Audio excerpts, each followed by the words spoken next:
First, you'll need some elbow-length gloves that are as close-fitting as possible. Next, you're going to need some white acrylic paint or fabric paint to paint over the glove to remove the sheen. I just apply that with a sponge, but then honestly, I just smudge it all over with my other hand.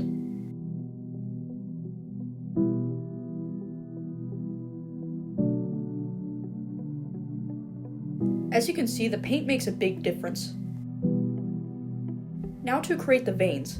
I'm taking hot glue and dragging it down the glove to create streaks. You're going to want to make sure the glue is not too thick, but also not too thin.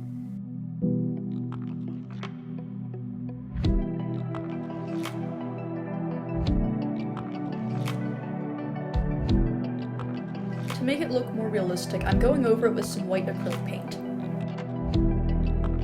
Now to draw on the kanji, I simply take a Sharpie marker and draw it based on a reference.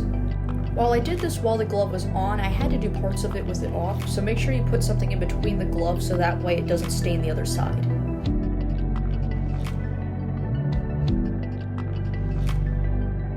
Next, I add some false nails.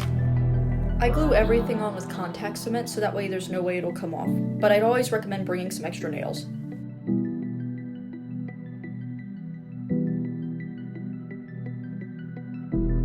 Starting with the mouths, I sculpt it out of foam clay.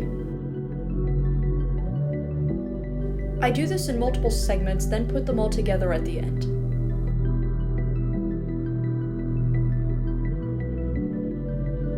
Here's what it looks like together, and then with all the separate pieces. Once that is mostly dry, I prime and paint everything with acrylics. Once your mouth is constructed, you're going to take some acrylic paint and paint a gradient where the inside of the mouth is. You could also add in any other details you'd like.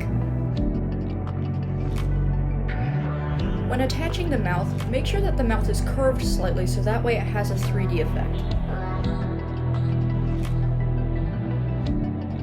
Once it's all put together, the finished product should be slightly realistic yet still have the anime feel of the original.